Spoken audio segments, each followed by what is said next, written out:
Good morning, students. I am Rajan Chipa from Pragya academy Gangapur city. कैसे हैं आप? अच्छे हैं? चलिए, अब हम कल लास्ट टॉपिक में अपन ने पढ़ा था तुल्य मूलानुपाती सूत्र और अनुसूत्र और संरचना सूत्र। आज हम पढ़ते हैं मोल अवधारणा। तो मोल का मतलब क्या है? तो पहले तो अपन बात करें मोल क्या है। तो मोल का मतलब होता है पदार्थ की मात्रा का मात्रक। तो जो पदार्थ की मात्रा को मापा जाता है ना, वो मोल में मापा जाता है। किसमें मापा जाता है? वो मोल में मापा जाता है। तो पदार्थ की मात्रा का जो मात्रक होता है उसे मोल कहते हैं। अभी तक अपन क्या कर रहे थे? पदार्थ की मात्रा का मतलब उसका भार समझ रहे थे। तो यहाँ भार नहीं होता, पदार्थ की मात्रा का जो मात्रक होता है वो मोल होता है। और एक मोल का मतलब क्या होता है? क्लियर? एक मोल का मतलब होता है 1 मोल। मोल की परिभाषा क्या है? मोल की परिभाषा क्या है? मोल की परिभाषा कहती है कि सर, किसी पदार्थ की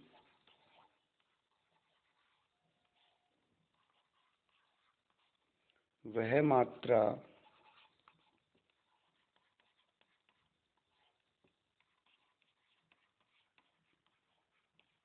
जिसमें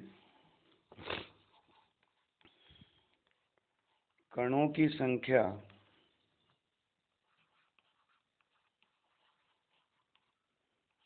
अब कणों में परमाणु भी आ गया, अणु भी आ गया, आयन भी आ गया, इलेक्ट्रॉन, प्रोटॉन, न्यूट्रॉन, कुछ भी हो, कणों की संख्या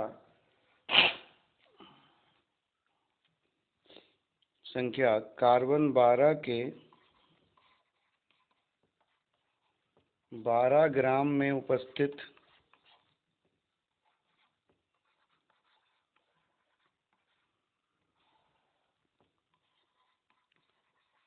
कार्बन परमाणुओं की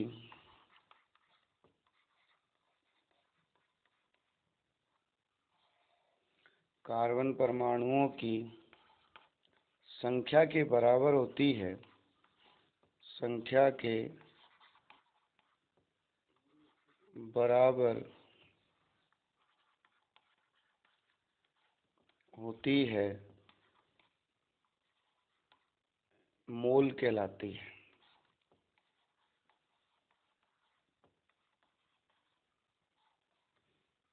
क्लियर?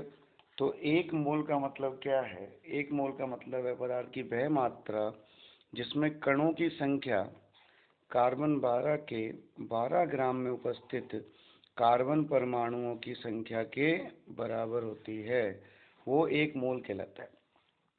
अब आप जानते हैं कि कार्बन 12 का 12 ग्राम, भाई कार्बन 12 का 12 ग्राम क्या होता है?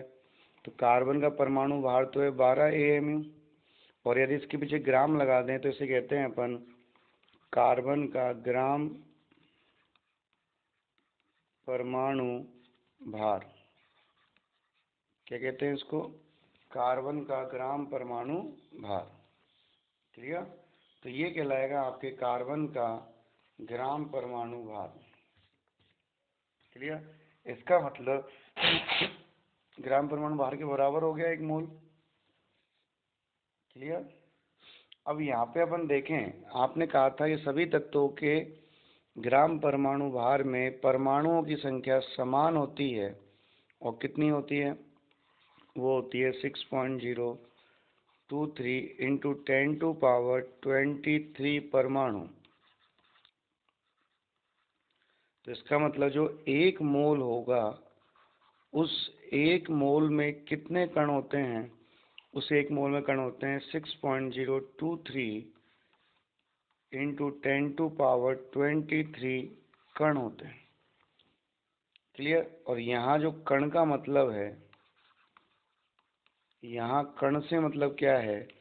अगर तत्व है तो परमाणु हो सकता है, परमाणु भी हो सकता है, अणु को भी कण कह सकते हैं, अणु हो सकता है, आयन भी हो सकता है, इलेक्ट्रॉन भी हो सकता है, प्रोटॉन भी हो सकता है, न्यूट्रॉन भी हो सकता है, कुछ भी हो सकता है।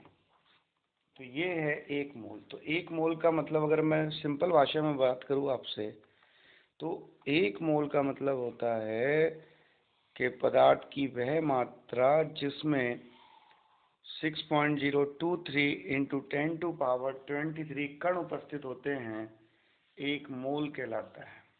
क्लियर?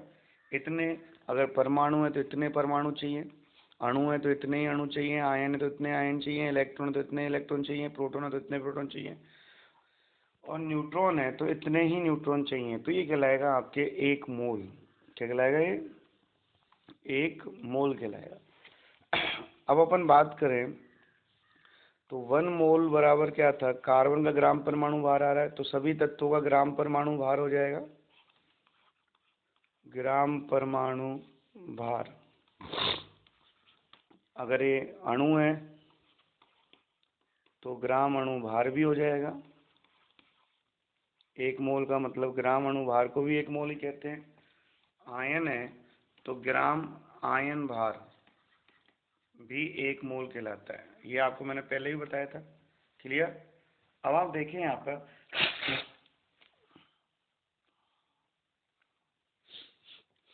अब आप यहाँ पर देखें, ये तो हो गया भार।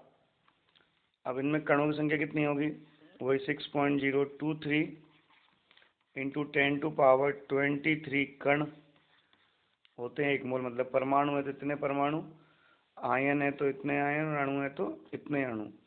और आप जानते हैं अगर कोई गैस है तो गैस के ग्राम अणु भार का एनटीपी पर जो आयतन होता है, गैस के ग्राम अणु भार का एनटीपी पर जो आयतन होता है वो कितना होता है? 22.4 लीटर होता है। तो गैस का एनटीपी पर 22.4 लीटर आयतन हो गया। तो ये एक मोल का मतलब है। क्लियर? तो एक मोल को यदि अपन भार में बात करें तो जो भी उसका भार है, परमाणु भार है, अणु भार है, आयन भार है, तो कहलाएगा, ग्राम लगा दो उसके पीछे, तो कहलाएगा 1 मोल। क्लियर? कणों की बात करें कि कितने संख्या कितनी होगी, तो एक मोल में संख्या होती है 6.023 इंटू 10⁻23। और यदि वॉल्यूम की बात करें तो एक मोल में वॉल्यूम होता है 22.4 लीटर। लेकिन किसके लिए? केवल गैस के लिए। अपन यहाँ पर सॉलिड और लिक्विड की बात नहीं करेंगे, केवल किसकी बात करेंगे? गैस की। क्लियर? चलिए अब अपन यहाँ पे देखते हैं कि मोल, एक मोल में ये चीज़ आ रही है ना भाई, भार इतना है, कण इतने, आयतन इतना है, तो इनके सूत्र क्या बनेंगे मोलों की संख्या को ज्ञात करने के? तो यहाँ पे अपन बात करें कि मोलों की संख्या बराबर सूत्र क्या बनेगा, इधर देखना,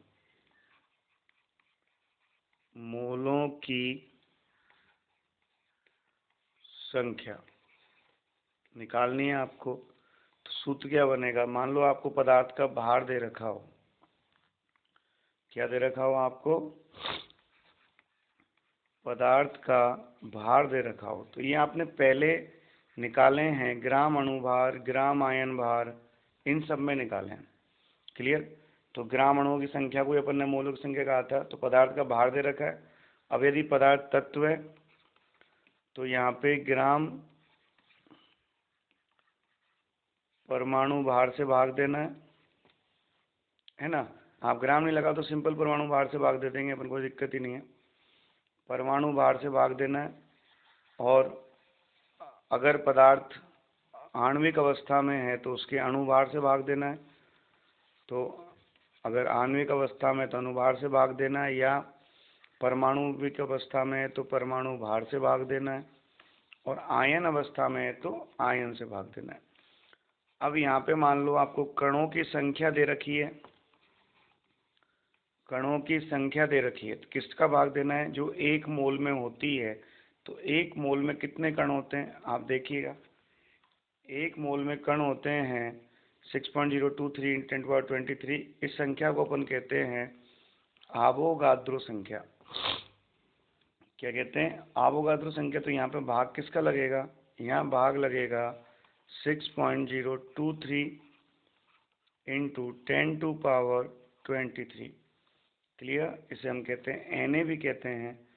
और यदि गैस का हमें एनटीपी पर आयतन दे रखा हो, गैस का एनटीपी पर आयतन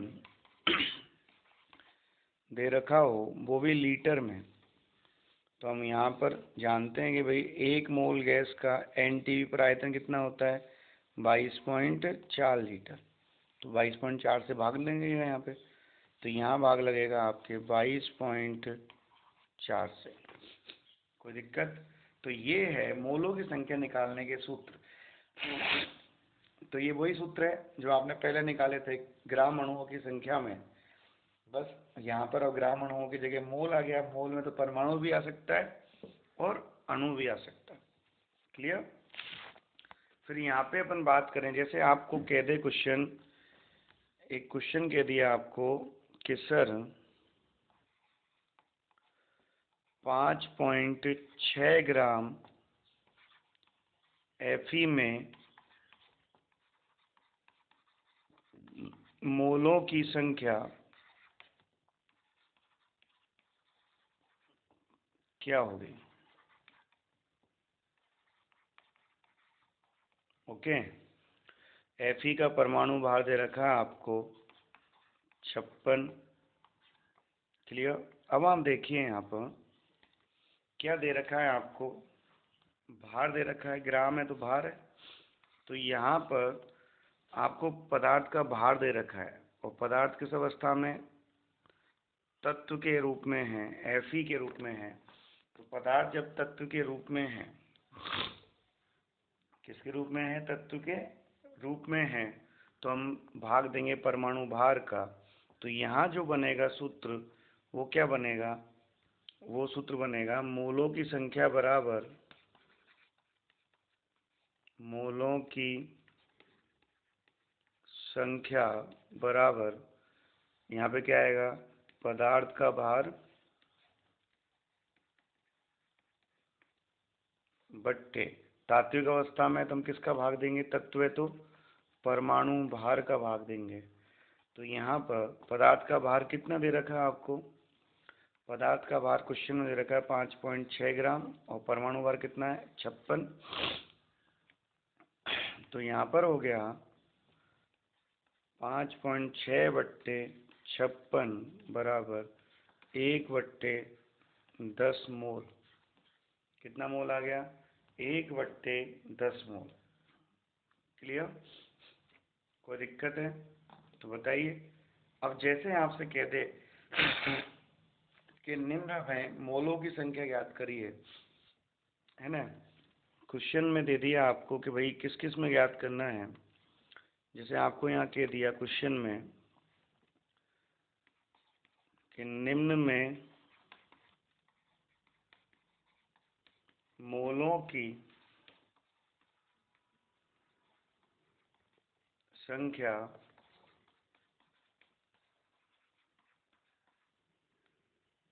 ज्ञात करो। पहला है 220 ग्राम CO2, दूसरा है 1.7 ग्राम NH3, तीसरा है 48 ग्राम O2, चौथा है आपके 10 ग्राम जल। ठीक है? तो ये सारी क्या दे रखे हैं आपको? भार दे रखे हैं। ये अणु है, ये भी अणु है, और ये भी अणु है, और ये भी अणु है। तो यहाँ पे भाग किसका लगेगा? अणु भार का भाग लगेगा। तो सूत्र क्या बनेगा? यहाँ पर जो सूत्र बनेगा वो बनेगा, है ना? देखना यहाँ पर सभी में सूत्र क्या लगेगा? मोलों की संख्या बराबर पदार्थ का भार बट्टे अणुभार, क्योंकि सब अणु अवस्था में है और सारे अणु हैं तो किसका भाग लगेगा? अणुभार का भाग लगेगा। क्लियर? और अणुभार का भाग लगेगा तो कैसे आएगा आप देखिएगा। यहाँ पर अणुभार का भाग लगेगा तो पहला देखें अपन, पहले में क्या था आपके 220 ग्राम CO2 था। क्या था भाई? 220 ग्राम CO2। तो यहाँ पे पहले में आएगा CO2 के मोल, मोलों की संख्या कितनी आएगी? CO2 का भार कितना दे रखा है आपको? 220 बट्टे CO2 का अनुभार, कार्बन का 12, ऑक्सीजन का 16, 2 का 32, 32 और 12 कितना हो गया? 44। 22 से कटा 10 बार और 22 से कटा 2 बार और 10 2 से कट गया 5 बार। कितने मोल आ गए? 5 मोल। ये तो आ गए आपके CO2 के मोल। क्या करा आपने? पदार्थ का भार बट्टे पदार्थ का अणुभार। क्लियर? ये तो आ गए आपके CO2 के मोल। अब आपको क्या दे रखा है सेकंड क्वेश्चन में? किसके मोल पूछा है सेकंड में? वो देखिएगा आप। सेकंड में पूछे हैं 1.7 ग्राम अमोनिया। तो यहाँ पे भी पदार्थ का भार दे रखा है, ये अणु भार लगेगा, सूत्र तो यही लगेगा ये वाला। क्लियर? तो यहाँ पर जो आएगा अपन ने कहा NH3 के मोल कितने आएंगे? पदार्थ का भार बट्टे पदार्थ का अणु भार। NH3 का कितना आएगा? 14 और 3 17। कितना हो गया?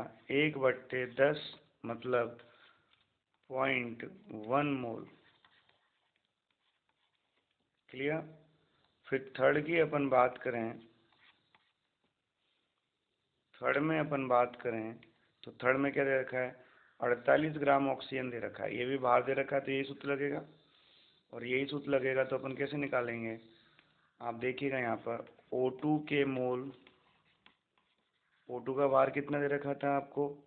48 ग्राम दे रखा है। क्लियर? सॉरी, 48 ग्राम दे रखा है। तो आप करेंगे O2 का भार बट्टे O2 का अनुभार। 1 का 16, 2 का 32 हो गया,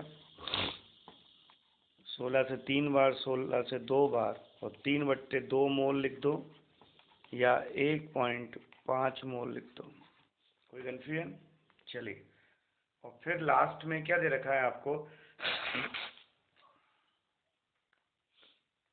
फिर लास्ट में आपको दे रखा है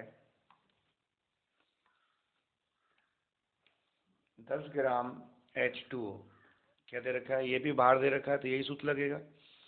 तो 10 ग्राम H2O दे रखा है आपको। तो आप यहाँ देखिएगा कैसे निकालेंगे, है ना। चौथा पॉइंट क्वेश्चन है,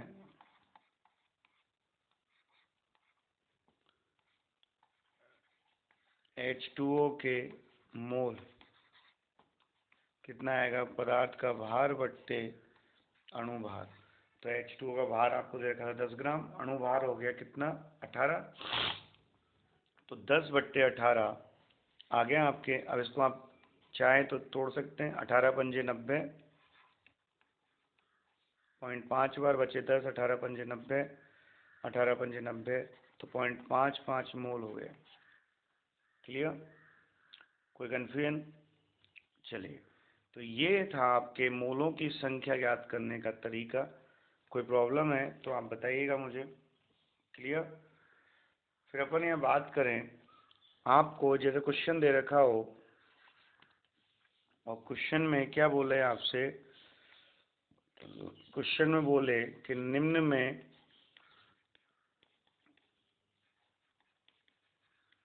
मोलों की संख्या, अभी तो केवल मोल निकलवा रहे हैं अपन, ज्ञात करो। पहला दे रखा है आपके NTP पर 11.2 लीटर CO2। दूसरा दे रखा है NTP पर 67.2 लीटर N2, है ना। ये दो क्वेश्चन देती है। अपन अब बात करें सॉल्यूशन की, तो बेटा जी हो आपको दे क्या रखा है, NTP पर 11.2 लीटर, 67.2 लीटर। लीटर का मतलब आयतन दे रखा है। क्या दे रखा है? लीटर का मतलब आयतन। अब जब आयतन दे रखा है तो आयतन में कौन सा सूत्र लगेगा भाई? आयतन वाला लगेगा, ये वाला। कौन सा सूत्र था आयतन का आपके? ये वाला लगेगा, गैस का NTP पर आयतन बट्टे 22.4, ये वाला सूत्र लगेगा। तो मोलों की संख्या निकालनी है आपको, तो यहाँ पर कौन सा सूत्र लगेगा वो देखिएगा। तो यहाँ पे आएगा मोलों की संख्या बराबर, सूत्र कौन सा लगेगा वो देखिएगा। यहाँ पे निकालेंगे मोलों की संख्या बराबर, क्या आएगा? गैस का NTP पर आयतन। आयतन देख लेना, लीटर में है तो 22.4 से भाग लगेगा, और मिलीलीटर में तो 22,400 से भाग लगेगा, क्योंकि लीटर को मिलीलीटर में बदलने के लिए 1000 से गुना करना पड़ेगा। तो यहाँ पे लीटर में है तो 22.4।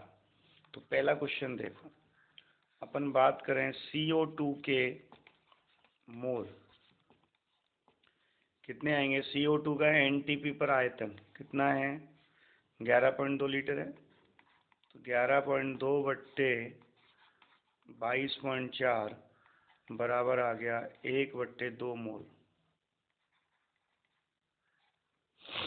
क्लियर? मतलब कितने मोल आए? 0.5 मोल आए। क्लियर? सेकंड में भी आपको आयतन दे रखा है 67.2 लीटर। तो यहाँ पे क्या आएगा? NTP पर N2 का आयतन बट्टे 22.4।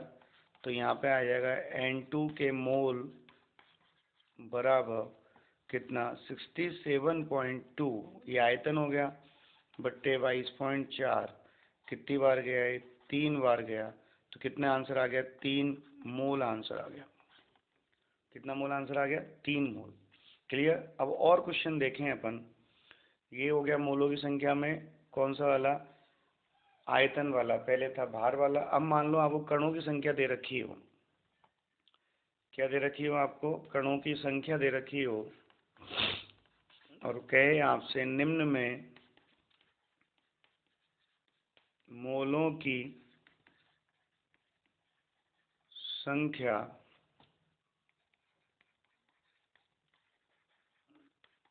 ज्ञात करो। तो यहाँ पहला कह दिया आपको 3.0115 गुना 10⁻21 अणु जल। और सेकंड आपको कह दिया 6.023 इंटू 10⁻24 N2 अणु दे दिए। तो इन दोनों में क्या दे रखा है? अणुओं की संख्या दे रखी है। क्या दे रखी है आपको? अणुओं की संख्या दे रखी है। और जब अणुओं की संख्या दे रखी है तो सूत्र कौन सा लगेगा? वो सूत्र देखिएगा आप, सूत्र लगेगा ये वाला, कणों की संख्या बट्टे 6.023 इंटू 10⁻23, मोलों की संख्या निकालने के लिए। तो यहाँ पर अपन सूत्र लगा दें, तो सूत्र कौन सा लगेगा वो देखिएगा। अपन यहाँ बात करें इसके सॉल्यूशन की, तो यहाँ सूत्र लगेगा मोलों की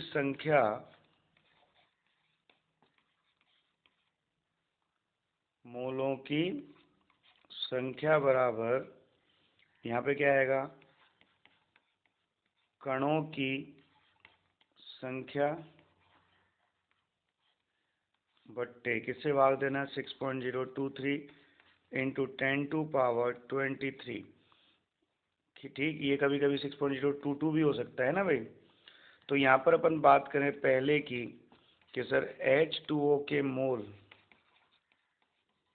कितने आएंगे। H2O के मोल आएंगे, H2O के अणुओं की संख्या 6.0115 गुना 10 की घात 21 बट्टे 6.023 इंटू 10⁻23। ये तो कट गया 2 बार, और 23 पावर ऊपर जाएगी, माइनस की 23 बनेगी, ऊपर 21 है ही है, तो माइनस की 23 जाएगी, तो ऊपर बचेगी माइनस की 2, तो ये तो बच गई 10 की घात -2/2। तो नीचे आ गया ना भाई 1 बट्टे, या नीचे दे लो यहाँ पर कि भाई 10 की घात ऊपर 21 है, नीचे 23 है, 21 नीचे आएगी तो माइनस की 21 बन जाएगी, और माइनस की 21 बचेगी तो यहाँ पे 2 ही बचेगी 10 की घात। तो यहाँ पे आ गया 1/2 गुना 10 की घात 2, और 2 गुना 10 की घात 2 का मतलब हो गया 1/200 मोल।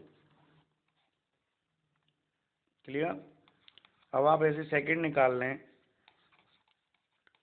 N2 के मोल कितना है, N2 के अणुओं की संख्या कितनी है, 6.023 इंटू 10⁻24 डिवाइड कितने से करना है, 6.023 इंटू 10⁻23 से डिवाइड करना है, 023 इंटू 10⁻23।